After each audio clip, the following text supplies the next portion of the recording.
The 2026 draft class has officially fallen. Everybody knows that this is a weaker draft class in general.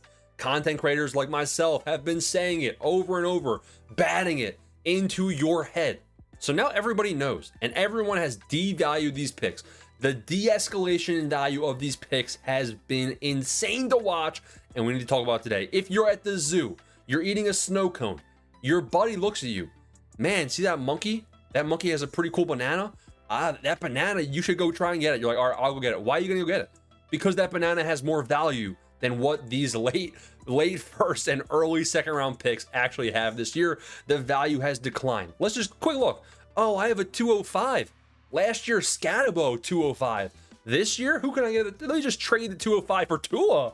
What? Stephon Diggs. What? Debo. What? Evans. He's retiring. The picks have fallen in value, but don't worry. We have a strategy. We have a plan. Let's break it down right now today. So let's look at the late half of round one. Now, let's go to my big board too, because this is my big board mock draft. I haven't updated the mock draft in a while. We'll do another one of these, don't you worry.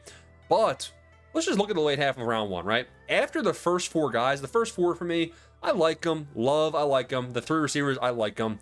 I also don't mind the 105 because Mendoza could go top, 2 through 4, and then Lemon or Tate sneaks into this 105 spot. So the 105 is underrated. After that, a couple solid options. Boston, it's not good. Like, the ceiling's not high for me on these guys afterwards, but it's a decent floor. I don't mind throwing the shot. I think it's a decent hit rate. So Boston, all right, whatever. Coleman, I like the receiving upside. Okay. Kenyon Sadiq, I like tight ends a lot in rookie draft. I think these guys are one of the best undervalued players. I like Sadiq. And then you have Price, bum. Concepcion, bum. Surratt, a big bum. A slow one. All right, whoa, big, okay. Pause. Chris Brazell, bum. Simpson, bum. Emmett Johnson, sleeper, maybe. Production profile looks good, but still Caleb Johnson. Caleb Johnson sucks. A bum. Nick Singleton, what is he? Omar Cooper, what is he? Eli Stowers. I don't want to call him a bum yet because Eli Stowers could be inside round one by the time we get to April. So what you're seeing here is that these guys, the hit rate just looks grim. Now, these players in round two, there's obviously going to be a couple guys that hit. Every year, you have guys like Gatson. You have guys like Harold Fannin. But you also have guys like Jadon Blue that are invisible that never even play a single snap. So you just need to keep in mind that this year in general, what people are saying is not that there's going to be nobody in round two. There will be. I have them highlighted potentially. It's just a lower chance of success. So now let's go back to what they're actually worth currently. So looking at the 109, because the 109 is really where we see a fall off. Once you get into Jadarian Price, the dream is dead. So for me, the top 8, it's fine. I'm actually trading the 106 to 108 actively. I love the range of guys you can get for that value. But when you get to that 109, the dream is dead. Trade it at all costs.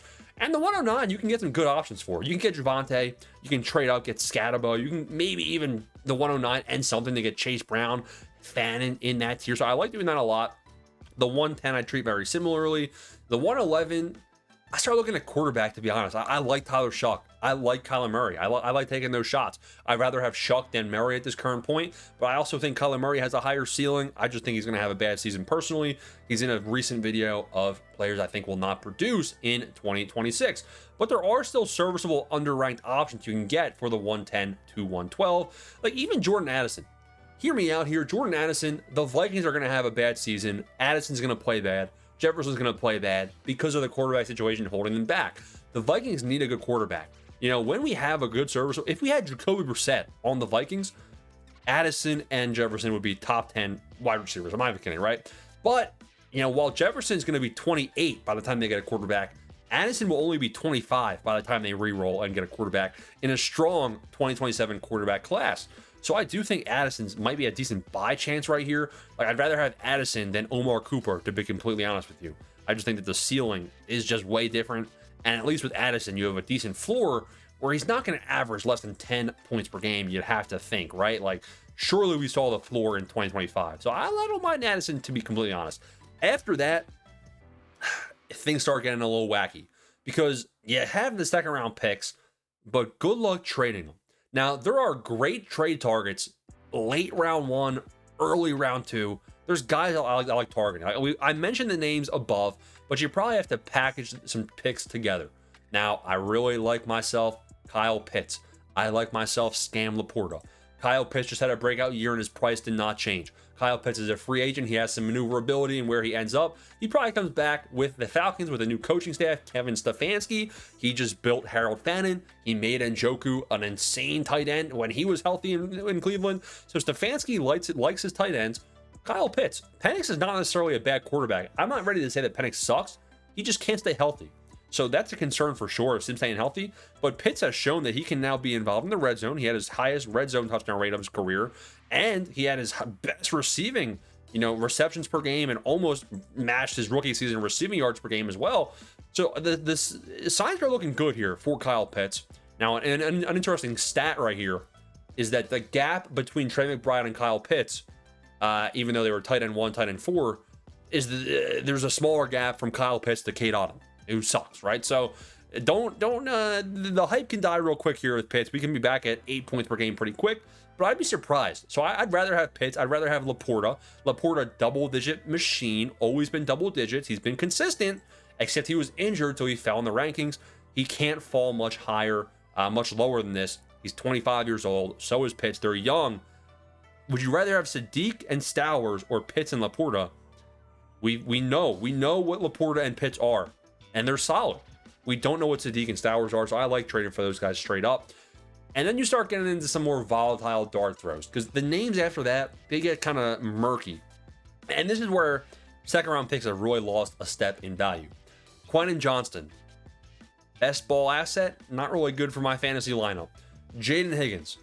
I think Jaden Higgins could have a year 2 breakout. I actually am in on Jaden Higgins.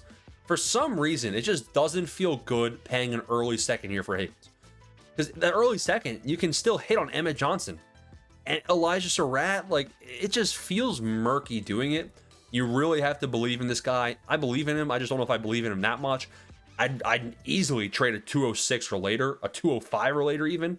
I just don't know if you can get this deal done realistically. You can see the gap between 204 and 205. It is a big time gap in the rankings. Arante Gatson. To be honest, if you can trade any second round pick for Gatson, I think it is worthwhile, especially with Mike McDaniels coming in there. He made Darren Waller into a good tight end. What's he going to do with Arante Gatson? The breakout is going to come again. We saw the breakout. He was a receiver in college. We saw the 4-week breakout here. He went from healthy scratch to tight end 5 finishes for 4 weeks straight. And then he fell off the face of the earth because it's a crowded room. The O-line was getting Herbert killed, but Gatson did look like a good tight end option. He's pretty young as well. So I'm fine trading for him. Now, here's where we start getting into some underrated options. If you can go out there and get DeAndre Swift, I don't think that the Bears do something crazy. People are saying, oh, they'll make Monaghan the starter. Oh, maybe they'll bring in Travis Etienne. They're not going to do that. They'll probably roll with Swift, and Swift is going to give you 12 plus points per game. If you're a contending team, I like sending a second round pick for DeAndre Swift. I like that a lot. Wan'Dale Robinson, 13 points per game. If you can send a mid to late second for Wan'Dale, I think that's also worth it as well, just for some potential depth on your roster. Whereas I'd rather have Wan'Dale, who we know what he's going to be for the next 4 years, just mid, versus somebody that 5% chance of being anything decent. And then you start getting into scrubs. Trey Benson. James Conner presumably is back from injury for the Cardinals. Cardinals offense is going to suck. We'll have to see. I think the Cardinals could be a team that takes running back day 2 in the draft on the second or third round. They could even wait till longer. It's not a great running back class. So if they don't get Jonah Coleman, maybe they go Singleton, maybe they go Katron Allen. Could be a good fit for the Cardinals to take one of those guys if they aren't impressed with Benson with his injury history. But Benson is a risky one. I don't mind it. Alec Pierce. I think Alec Pierce probably stays in Indianapolis. It's his home state. He low-key has been good. He's just way too volatile. And he's really just a deep downfield threat.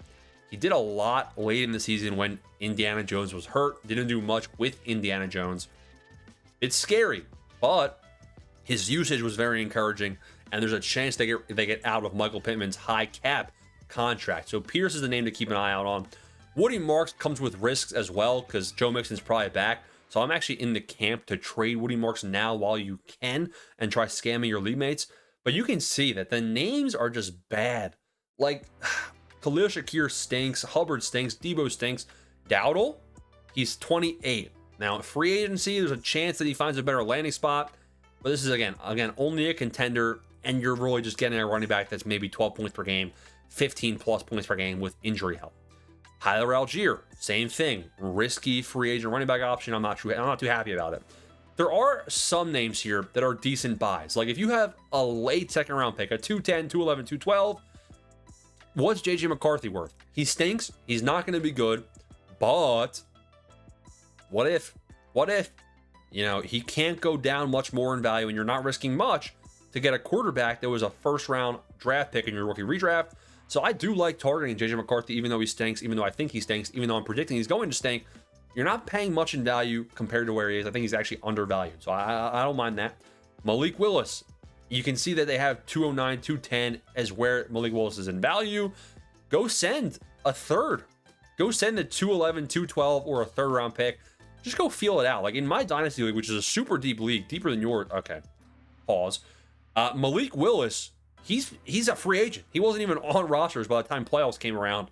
And then so he was obviously dropped. That's how our league works. You have to drop players that weren't on rosters before the Dynasty playoff season.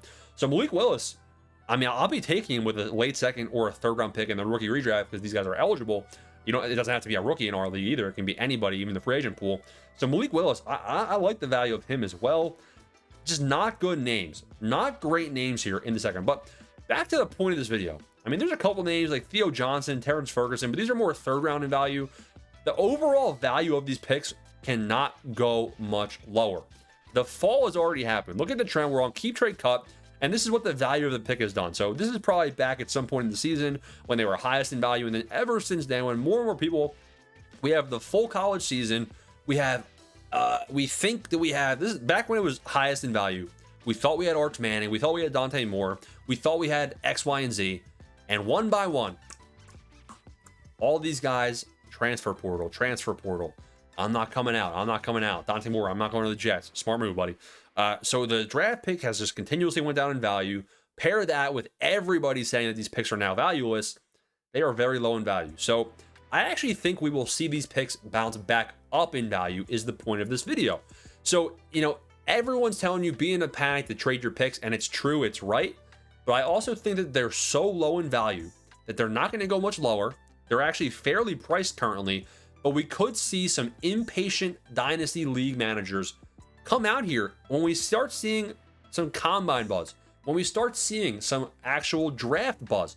Once we see that once we see that Kaytron Allen went in the 4th round to the Browns, to your favorite team, that league mate is going to want to get Kaytron Allen in round 2. So we will start seeing these picks rebound a bit in value. I will encourage you to stay strong and not fall into the trap of actually drafting these picks. Like, I'm fine if you buy a second round pick right now and then you sell it for higher. That's a smart move to do. Just make sure you can pull it off, because you don't want to be the one actually taking the draft pick.